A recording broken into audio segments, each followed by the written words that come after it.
नमस्कार साथियों, स्वागत है आपका अपने YouTube चैनल एमबीडी क्लास पे। दोस्तों, हमने कंप्यूटर के प्रैक्टिस सेट शुरू किए थे। अब तक हमने कंप्यूटर से रिलेटेड 3 प्रैक्टिस सेट देखे हैं। दोस्तों, आज आपके सामने है कंप्यूटर का चौथा प्रैक्टिस सेट। आज हम फिर से कंप्यूटर से रिलेटेड 23 महत्वपूर्ण प्रश्नोत्तर पढ़ेंगे। तो दोस्तों, शुरू करेंगे। शुरू करने से पहले वीडियो को लाइक जरूर करें और दोस्तों अपने दोस्तों के साथ ज़्यादा से ज़्यादा शेयर करें।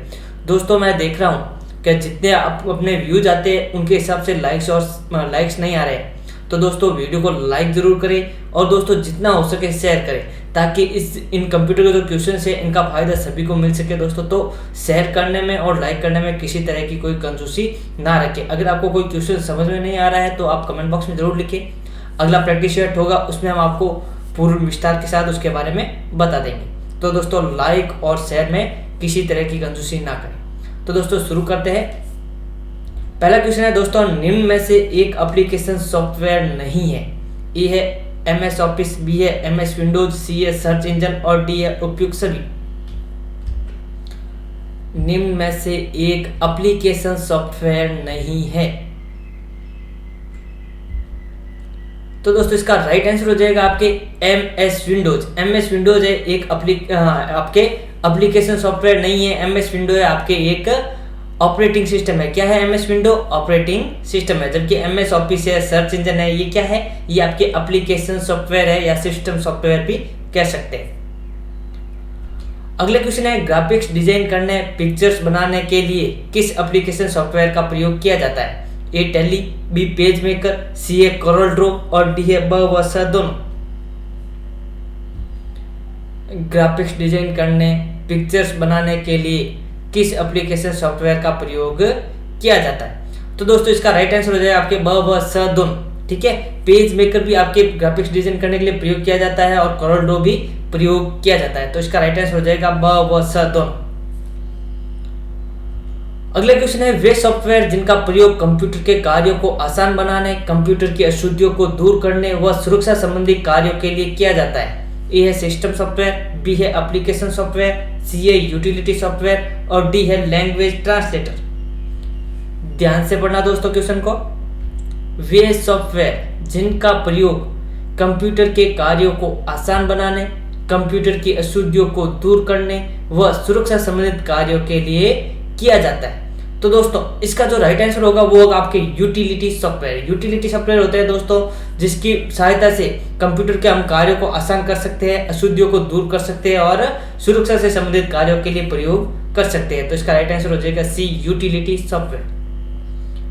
अगला क्वेश्चन है, वायरस का पूर्ण रूप है? ए है viral interface resource under siege, B है vital interface resource under siege, C है vital information resources under size और डी है vital information resource under siege. Virus का पूर्ण रूप।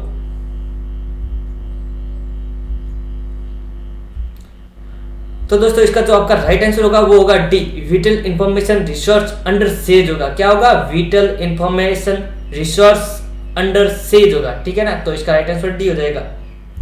अगला क्वेश्चन है, निम्न में से कौन सा operating system single user operating system है? ए है विंडो 98, बी है विंडो 8.1, सी है विंडो XP और डी है window 7। Single user operating system कौन सा है? दोस्तों, अगर आपने पिछला प्रैक्टिस सेट देखा है तो उसमें मैंने बिल्कुल बता रखा है सिंगल यूजर ऑपरेटिंग सिस्टम कौन कौन से। तो दोस्तों, आपके जो विंडो 98 है ये आपका सिंगल यूजर ऑपरेटिंग सिस्टम है। तो इसका राइट आंसर ये हो जाएगा। दोस्तों, विंडो 98, विंडो 95, MS DOS ये तीनों के तीनों क्या है? सिंगल यूजर ऑपरेटिंग सिस्टम है। और विंडोज के जितने भी आधुनिक वर्जन है वो आपके सारे के सारे मल्टी यूजर है। अगला क्वेश्चन है, CUI का पूर्ण रूप है? ए है कमांड यूजर इंटरफेस, बी है कंबाइंड अंडर इंटरफेस, सी है कैरेक्टर अंडर इंटरचेंज और डी है कैरेक्टर यूजर इंटरफेस। CUI की फुल फॉर्म क्या है दोस्तों? तो CUI की फुल फॉर्म है दोस्तों character user interface. Option D right answer होगा इसका, कैरेक्टर यूजर इंटरफेस। और इसी को ही आपके CLI भी कहा जाता है। क्या कहा जाता है? CLI की फुल फॉर्म होती है दोस्तों कमांड लाइन इंटरफेस। अगला क्वेश्चन है, निम्न में से कौन सा एक ऑपरेटिंग सिस्टम का प्रकार है? ए है बेस टाइम OS, बी है रियल टाइम OS, सी है टाइम शेयरिंग OS और डी है उपयुक्त सभी। निम्न में से कौन सा एक ऑपरेटिंग सिस्टम का प्रकार है?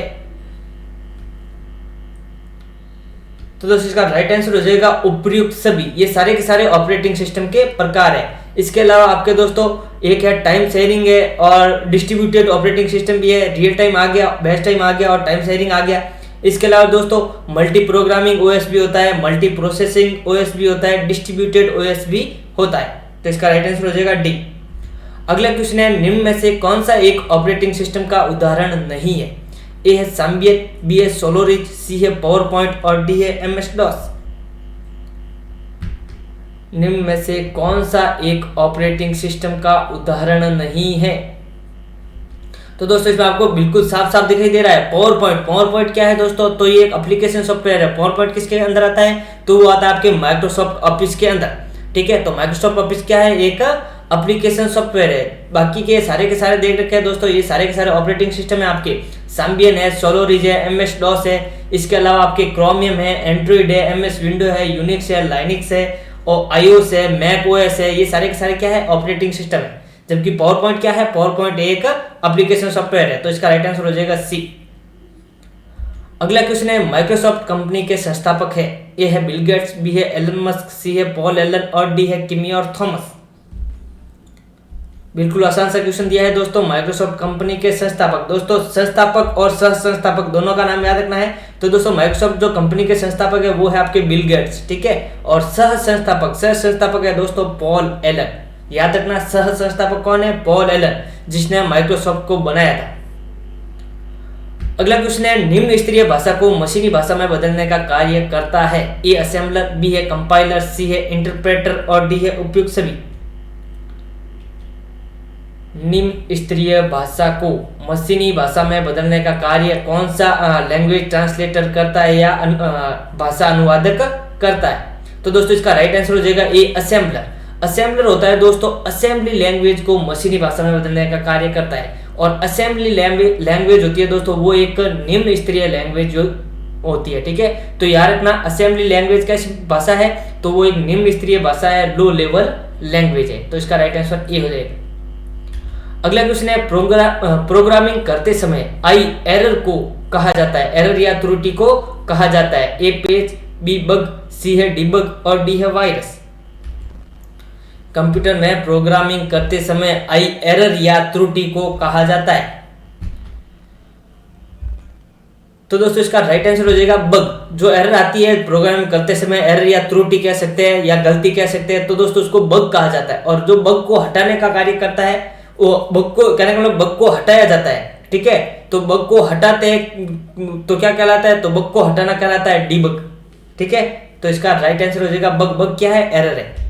अगला क्वेश्चन है निम्न में से मल्टी यूजर ऑपरेटिंग सिस्टम है। ए है विंडो 95, बी है विंडो 98, सी है विंडो 7 और डी है एमएस डॉस। अभी थोड़ी देर पहले अगर आपने मेरा वो क्वेश्चन का ध्यान दिया हो तो इस क्वेश्चन का आंसर आप आसानी से दे सकते हो दोस्तों। तो मल्टी यूजर मैंने बताया था विंडोज के जितने भी आधुनिक वर्जन है दोस्तों वो सारे के सारे क्या है? मल्टी यूजर है। तो यहाँ पर विंडो 7 दे रखा है जो कि विंडो का आधुनिक वर्जन है। तो इसका राइट आंसर हो जाएगा सी।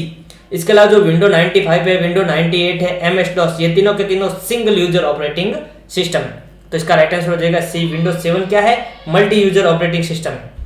अगला क्वेश्चन है किस ऑपरेटिंग सिस्टम में किसी भी टास्क या कार्य को वास्तविक समय में प्रोसेस किया जाता है? ए है best time operating system, B है multi programming operating system, C है रियल टाइम ऑपरेटिंग सिस्टम और डी है डिस्ट्रीब्यूटेड ऑपरेटिंग सिस्टम। किस ऑपरेटिंग सिस्टम में किसी भी टास्क या कार्य को वास्तविक समय में प्रोसेस किया जाता है? तो दोस्तों इसका जो राइट आंसर हो जाएगा वो हो जाएगा आपके real time OS. Real time का मतलब क्या होता है? वास्तविक समय। तो दोस्तों वास्तविक समय में कार्य को प्रोसेस किस ऑपरेटिंग सिस्टम में किया जाता है? तो दोस्तों वो किया जाता है आपके रियल टाइम ऑपरेटिंग सिस्टम। अगला क्वेश्चन है निम्न में से कौन सा एक ऑपरेटिंग सिस्टम है? ए है क्रोमियम, बी है सोलोरिज, सी है साम्बियन और डी है उपयुक्त सभी। निम्न में से कौन सा एक ऑपरेटिंग सिस्टम है? तो दोस्तों इसका राइट आंसर हो जाएगा उपयुक्त सभी। ठीक है, इसका राइट आंसर क्या हो जाएगा? उपयुक्त सभी। ठीक है, तो इसका राइट आंसर डी हो जाएगा। ये आंसर बहुत दूर लगा हुआ है दोस्तों, लेकिन इसका राइट आंसर हो जाएगा डी। आपके क्रोमियम है, सोलोरिज है, साम्बियन है, एंड्रॉइड है, iOS है, ठीक है, मैक OS है, ये सारे के सारे क्या है आपके ऑपरेटिंग सिस्टम है। तो याद रखना दोस्तों, ये नेम है, कहने के लोग बहुत कम लोगों को ये नाम याद है, क्रोमियम है, सोलोरिस, साम्बियन। तो याद रखना ये क्या है, सारे के सारे ऑपरेटिंग सिस्टम है। अगला क्वेश्चन है, निम्न में से कौन सा भाषा अनुवादक उच्च स्तरीय भाषा को मशीनी भाषा या निम्न स्तरीय भाषा में बदलने का कार्य करता है? ए है असेंबलर, बी कंपाइलर, सी इंटरप्रेटर, डी है ब व स दोनों। यहाँ पे स लिखा हुआ नहीं है दोस्तों, ब व स दोनों होगा, ठीक है।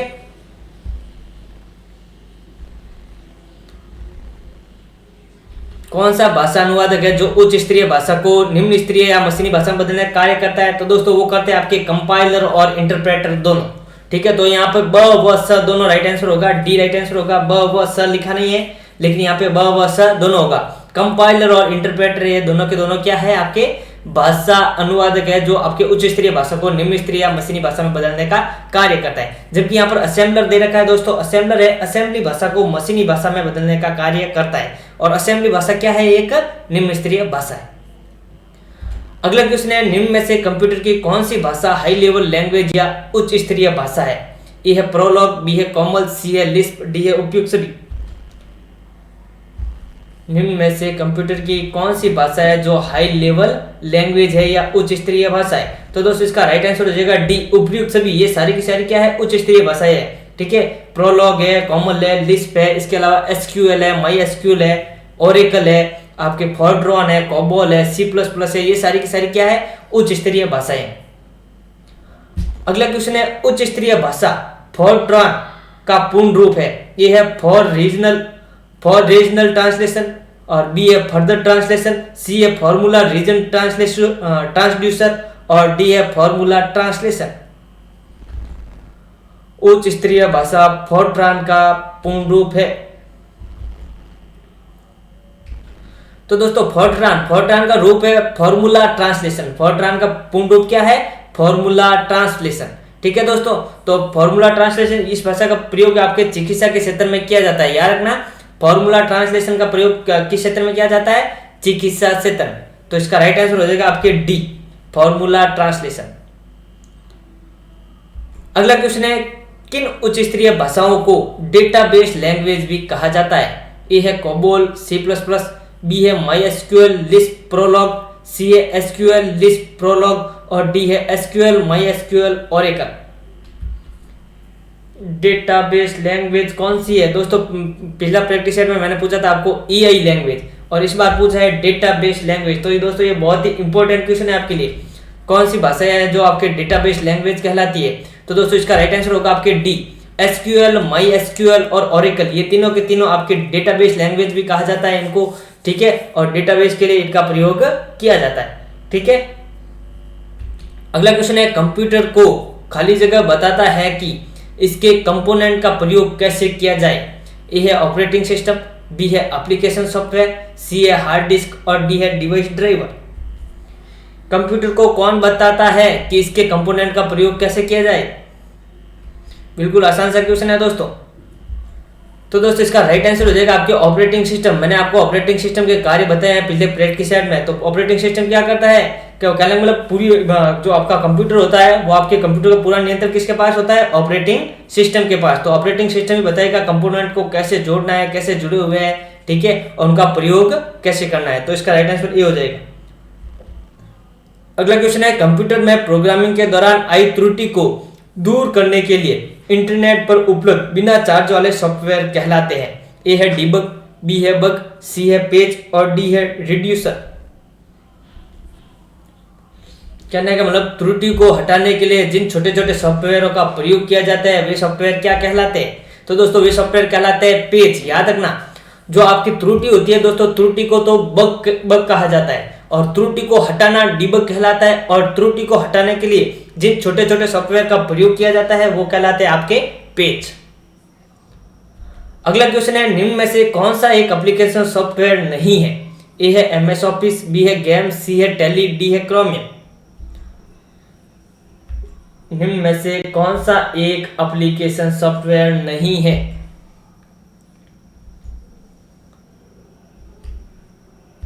तो दोस्तों इसका राइट आंसर हो जाएगा आपके क्रोमियम। क्रोमियम है एक दोस्तों ऑपरेटिंग सिस्टम है। क्रोमियम क्या है? Operating system. मैंने अभी बताया था आपको, क्रोमियम है, सोलोरिज है, साम्बियन है, एंड्रॉइड है, ये सारे के सारे क्या है? आपके ऑपरेटिंग सिस्टम है।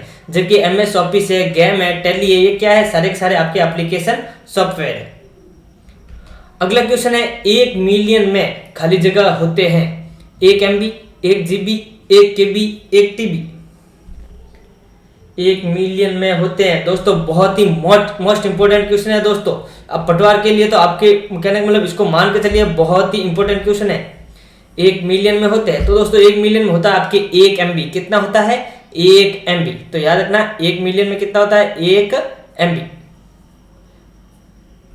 अगला क्वेश्चन है, निम्न में से सिंगल यूजर ऑपरेटिंग सिस्टम है? ए लाइनक्स, बी है विंडोज 7, सी है यूनिक्स और डी है MS DOS। Single user operating system है तो दोस्तों इसका राइट आंसर हो जाएगा MS DOS। मैंने बताया था आपको MS DOS है, विंडो 98 है, विंडो 95 है, ये क्या है आपके? ये आपके सिंगल यूजर ऑपरेटिंग सिस्टम है। अगला क्वेश्चन है, एक निबल किसके बराबर होता है? ए है 2 बिट, बी है 8 बाइट, सी है 4 बिट और डी है 4 बाइट। एक निबल बराबर होता है